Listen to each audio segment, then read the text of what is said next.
Bacha Party. I hope you all are doing well. So today's topic of interest is resistor and type of resistor. In the previous some videos we have discussed about what is resistor and the combination of resistor, but in this video we will discuss about types of resistor. So basically what is resistor? हाँ जी बच्चा party देखिए, तो basically resistor क्या होता है। Resistor एक object होता है जो कि किसी भी कंडक्टिंग मटेरियल का बना होता है और उसकी प्रॉपर्टी होती है रेसिस्टेंस, और उसके पास एक डिजायर्ड वैल्यू क्या होती है, रेसिस्टेंस की होती है। इसको अच्छे से अंडरस्टैंड करने के लिए देखिए एक एग्जांपल, कि अगर हम ये बोलते हैं कि we have a resistance of 5 ohm, कि हमारे पास 5 ओम का एक रेसिस्टेंस है। इसका मतलब ये है कि हमारे पास एक रेसिस्टर है जो कि 5 ओम की रेसिस्टेंस को ऑफर करता है। And the resistance are basically are of two type. First one is the wire bound resistors and the second is carbon resistors. So we will deal with both of these resistors one by one. So first is wire bound resistor. हाँ जी, so first is wire bound resistor. Wire bound resistor होता क्या है? Wire bound resistor is a type of passive component. Basically एक type का passive component होता है जिसमें हम मेटल वायर्स को यूज करते हैं इलेक्ट्रिक करंट के फ्लो को एक सर्टेन लेवल तक रिस्ट्रिक्ट करने के लिए, रिड्यूस करने के लिए। As you have all seen that there is a diagram, ठीक है। यहाँ पे आप क्या देख रहे हैं? सिलेंड्रिकल बॉडी देख रहे हैं एंड कुछ वायर्स देख रहे हैं जो इसके अराउंड क्या है, रैप अराउंड है। This cylindrical body is metal core and the wire is resistive wire. तो बेसिकली जो वायर बाउंड रेसिस्टर होता है वो एक मेटल कोर के ऊपर जब हम एक मेटल की वायर को बाउंड कर देते हैं तो बनता है। In wire bound resistor metal wire is used as resistive element. जो अभी हमने बोला, जो कि रेसिस्टिव मतलब कि क्या है, करंट के फ्लो को रेसिस्ट कर रहा है, रिड्यूस करने के लिए हमने यहाँ पे क्या यूज किया है, ये कुछ मेटल वायर्स यूज किए हैं। इसीलिए इन वायर्स को क्या बोला गया बच्चा पार्टी? रेसिस्टिव वायर बोला जाता है। और ये जो मेटल वायर्स हैं बेसिकली किसकी बनी होती है? नाइक्रोम की या फिर मैग्नीशियम की। क्यों? बिकॉज इनका क्या होता है, हाई रेसिस्टेंस होता है इलेक्ट्रिक करंट के लिए, और ये काफ़ी हाई टेम्परेचर तक ऑपरेट हो सकती है। Most commonly use core material, अब ये जो मेटल कोर हमने लिया है इसको बनाने के लिए जो हम मटेरियल यूज करते हैं that is plastic, fibre glass और सिरामिक। हाँ जी बच्चों पार्टी देखिए, ये जो मेटल, ठीक है, वायर बाउंड रेसिस्टर्स हैं, इनका रेसिस्टेंस किन फैक्टर्स पे डिपेंड करता है? First, resistivity of metal wire. जो आप इस पे मेटल वायर यूज कर रहे हैं, रेसिस्टिव वायर यूज कर रहे हैं, उसकी रेसिस्टिविटी कितनी है, लेंथ कितनी है मेटल वायर की, और third, cross section area of metal wire. तो सब कुछ किस पे डिपेंड कर रहा है? क्योंकि ये जो मेटल वायर है वही क्या कर रही है, रेसिस्टिव वायर्स का काम कर रही है, करंट के फ्लो को रेस्ट्रिक्ट कर रही है। Let's discuss some of the advantages of wire bound resistor. तो wire bound resistors जो हैं बेटा वो लो कॉस्ट के होते हैं, काफ़ी कम कीमत पे हमें अवेलेबल हो जाते हैं। हाई एक्यूरेसी होती है, मतलब इसकी वैल्यू जो है वो काफ़ी एक्यूरेट होती है। ये हाई टेम्परेचर पे भी क्या है, स्टेबल हैं, क्योंकि जो वायर्स बनाने के लिए जो मेटल यूज़ किया गया that is magnesium. And this last wide resistance range, तो इसकी रेंज भी क्या होती है, काफ़ी ज़्यादा होती है। हाँ जी, तो disadvantage of wire bound resistor, तो बेसिकली जो वायर बाउंड रेसिस्टर है वो सिर्फ लो फ्रीक्वेंसी पे ही ऑपरेट हो सकता है। लो फ्रीक्वेंसी के लिए वायर बाउंड रेसिस्टर सुटेबल है। हाई फ्रीक्वेंसी पे होता क्या है, ये एक इंडक्टर की तरह बिहेव करने लगता है। हम क्या करना चाहते थे, करंट के फ्लो को रिस्ट्रिक्ट जरूर करना चाहते थे, लेकिन बिल्कुल ही फिनिश नहीं करना चाहते थे। क्लियर है इतना? तो हाई फ्रीक्वेंसी पे हम क्या करते हैं, नॉन इंडक्टिव वायर्स का यूज करते हैं, that are non inductive wire bound resistors are used for at high frequencies. हाँ जी बच्चा party, and our next very important type of resistor is carbon composition resistor. देखिए क्या होता है, carbon composition resistor is a type of fixed resistor that reduces and restrict the electric current flow of certain level. देखिए lastly जो हमने पढ़ा था wire bound के केस में भी वो भी ऐसा ही था कि करंट के फ्लो को रिस्ट्रिक्ट करता था, लेकिन कार्बन कंपोजिट रेसिस्टर्स की एक फिक्स्ड रेसिस्टर वैल्यू होती है that make its more important. Let's see the construction and diagram of carbon composition resistor. हाँ जी, I hope this diagram is visible to all of you. Let's see. The carbon composite resistor are made from a folded cylindrical resistive element. तो आप देख रहे हैं यहाँ पे क्या है, सिलेंड्रिकल फॉर्म में एक रेसिस्टिव एलिमेंट, ठीक है। इनकी एंड पॉइंट्स पे क्या लगी हैं, दो मेटल एंड कैप्स डिनोट कर रहे हैं इस रेड लेबल से। और ये जो वायर है, this is the embedded wire link. यहाँ पे जो हमने बोला कि कार्बन कंपोजिट रेसिस्टर किसके बने हुए हैं, सिलेंड्रिकल रेसिस्टिव एलिमेंट की। ये जो रेसिस्टिव एलिमेंट इसके अंदर है, ये जो ब्लैक डॉट से दिखाया जा रहा है कि कार्बन मिक्सचर्स का, ये किसका बना होता है actually, it is made from the carbon graphite powder and serum. And इसके ऊपर प्रोटेक्शन के लिए, ठीक है, एक लेयर होती है दैट इज इंसुलेटिंग मटेरियल की बनी होती है, प्लास्टिक लेयर। ये जो ब्लैक डॉट्स हैं ये डिनोट कर रहे हैं कार्बन मिक्सचर को। Red, this is the metal and cap, this is the wire embedded. And ये जो डिफरेंट कलर्स आप देख रहे हैं यहाँ पे, कलर बैंड्स देख रहे हैं, दीज आर कार्बन कोड्स। तो अभी हम नेक्स्ट इसमें आपको अच्छे से डिटेल करेंगे कि ये कार्बन कोड्स क्या सिंबलाइज करते हैं। हाँ जी, तो उन कलर्ड कार्बन कोड्स को सिंबलाइज कराने के लिए, आपको अंडरस्टैंड कराने के लिए एक छोटा सा प्रैक्टिकल एप्लीकेशन है सीसी रेजिस्टर का। देखिए बेसिकली क्या है ना, CC resistors are very important. It is always used in TV, radio, some amplifier, transistor. तो काफ़ी सारे ऐसे सर्किट्स में यूज होते हैं और इसी वजह से इन सर्किट्स को फिल्म सर्किट भी बोला जाता है। देखिए बच्चा पार्टी, जैसे ही आप रेडियो को ओपन करते हैं, अब ऐसा नहीं है कि बोलने के बाद आपने रेडियो खराब ही कर देना, उसे ओपन करने का मतलब ओपन करना ही होता है। उसमें क्या होगी, एक चिप होती है। वो जो चिप है वो काफ़ी सारे कलरफुल सिलेंड्रिकल शेप के बैंड्स के साथ क्या होती है, कंसिस्ट होती है। उस चिप के ऊपर आपको दिखेंगे काफ़ी सारे कलरफुल बैंड्स हैं, वो ही आपके रेसिस्टर्स होते हैं, नोन एज कार्बन रेसिस्टर्स।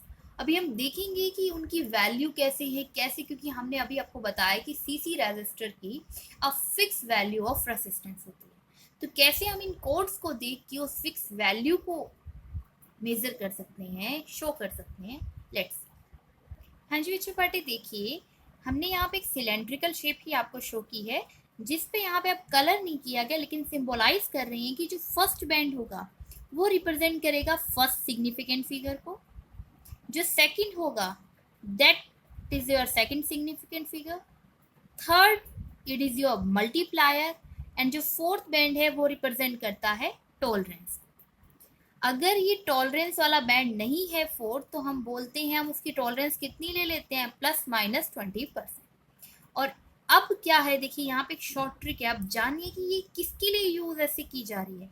जो डिफरेंट कलर बैंड है, अभी तो हमने ये देखा कि ये फर्स्ट सिग्निफिकेंट फिगर को बता रहा है, सेकंड सिग्निफिकेंट को, थर्ड मल्टीप्लायर को बता रहा है, फोर्थ बैंड का कलर जो है वो टॉलरेंस को बता रहा है। तो डिफरेंट कलर्स की क्या क्या वैल्यूज हैं, उसके लिए एक टेबल फॉर्मेट की गई है। उस टेबल को हमें इस तरीके से लर्न करना है। BB Roy, Great Britain, very good wife, wearing gold silver necklace. और काफ़ी जगह पे आपको कुछ शॉर्ट रिंग ऐसे भी मिलेगी, black brown, roads of your gate become very good when give silver color. So let's see the table first. हाँ जी बच्चा पार्टी, सबसे पहले देखिए colour code for carbon resistors के बारे में अगर हम बात करते हैं तो होता क्या है, जो रेसिस्टर्स के अलग अलग कलर बैंड लगे हुए हैं, ये कलर्स किसको यूज करते हैं, क्यों यूज किए जाते हैं, क्या इंडिकेट करते हैं, ये रेसिस्टेंस की एक परफेक्ट वैल्यू को इंडिकेट करते हैं, परसेंटेज को इंक्लूड करते हैं। क्लियर है इतना? Let's see the table. हाँ जी देखिए, तो this table consist of colour, letter, number, multiplier, colour and again tolerance. Let's see one by one. यहाँ पे आपको कुछ कलर्स के नेम मेंशन है, जैसे कि black, brown, red, orange, yellow. अभी हम फर्दर नीचे डाउनवर्ड जाएंगे। उसी के रिप्रेजेंट करने के लिए लेटर्स को लिखा गया है BBRYOY। नंबर्स इसके लिए जो यूज़ करने हैं, मल्टीप्लायर जो इसके लिए यूज़ होगा, ठीक है। तो ये इस अकॉर्डिंग है। जैसे देखिए यहाँ पे जो कलर्स गिवन है, black, brown, red, orange, yellow, green, blue, violet, grey, white, gold and the last is your silver. So basically colour से तो हमें क्या क्या चीजें पता लगनी है कि बैंड का कलर क्या बताता है। सबसे पहले हमें फर्स्ट सिग्निफिकेंट फिगर देखना है। फर्स्ट और सेकंड सिग्निफिकेंट फिगर होता क्या है, ये नंबर्स होते हैं। जैसे रेड कलर है तो उसके लिए आपको 2 यूज करना है, फर्स्ट सिग्निफिकेंट फिगर। दूसरे बैंड का भी मान लीजिए कलर रेड ही है तो वो सेकंड सिग्निफिकेंट फिगर भी आपकी क्या हो जाएगी, 2। और इसके रिप्रेजेंट करने, जैसे मान लीजिए थर्ड जो बैंड आपका ब्राउन है, ग्रीन है, कुछ भी है, तो उसको रिप्रेजेंट करने का मल्टीप्लायर क्या है, अगर ब्राउन है तो 10⁻⁴ लास्ट जो हमारा था वो टॉलरेंस था। देखिए बच्चे, 2 ही कलर से यहाँ सिंबलाइज करें, गोल्ड कलर होगा तो 5% टॉलरेंस होगा, सिल्वर कलर होगा तो 10% टॉलरेंस होगा, और अगर कोई कलर नहीं है तो 20% क्या होगा, टॉलरेंस होगा। Let's see one example to understand it very clearly. हाँ जी, जैसे कि यहाँ पे आपको एक सिलेंड्रिकल शेप का दिखाई दे रहा है और उसपे कुछ बैंड्स हैं। इन बैंड्स को कलर से सिंबलाइज ना करते हुए उन कलर्स को नेम किया गया है। फर्स्ट बैंड भी रेड, सेकंड भी रेड, थर्ड भी red and fourth is silver. तो देखिए फर्स्ट सेकंड थर्ड, तो फर्स्ट किसको रिप्रेजेंट करता है, फर्स्ट सिग्निफिकेंट फिगर को। तो रेड कलर का, ठीक है, वैल्यू कितनी थी, अभी हमने टेबल में देखी थी, अभी आपको दिखा देते हैं दोबारा से। हाँ जी बच्चे पार्टी देखिए, it is, I hope it is visible to you. तो रेड के क्रॉसपॉन्ड जो नंबर है सिग्निफिकेंट फिगर, दैट इज 2। और इसके लिए अगर हम मल्टीप्लायर देखेंगे वो 10⁻² है। और लास्ट जो हमें यहाँ पे इसके टॉलरेंस के लिए भी कुछ कलर, आपको इस एग्जांपल में टॉलरेंस के लिए जो है वो सिल्वर कलर गिवन, तो सिल्वर के अकॉर्डिंग टॉलरेंस वैल्यू कितनी है, 10%। तो देखिए क्या ये एग्जांपल इसी को एग्जीक्यूट कर रहा है। हाँ जी बच्चे देखिए, तो रेड के अकॉर्डिंग क्या नंबर था, 2। फर्स्ट आपका रेड है तो आपने एक फर्स्ट सिग्निफिकेंट फिगर 2 रख दिया। सेकंड भी आपका रेड है तो आपने अगेन सिग्निफिकेंट फिगर 2 रख दिया। थर्ड जो स्ट्रिप होती है वो आपको मल्टीप्लायर को बताती है, और रेड के करस्पॉन्डिंग मल्टीप्लायर कितना था, 10⁻²⁴ ओम।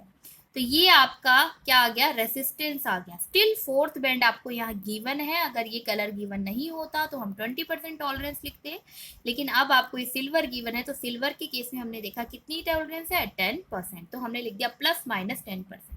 बेसिकली टॉलरेंस क्या होता है, limit of accuracy of permitted variation in a value of resistance. हाँ जी बच्चे पार्टी देखिए, एक तो आपका क्वेश्चन उस सिलेंड्रिकल फॉर्म में आ सकता है और ये कुछ ऐसे भी बना हुआ आ सकता है बॉडी की फॉर्म में। देखिए इसमें जो बॉडी का कलर है, ये जो कंप्लीट बॉडी का कलर है ये आपको देता है फर्स्ट सिग्निफिकेंट फिगर।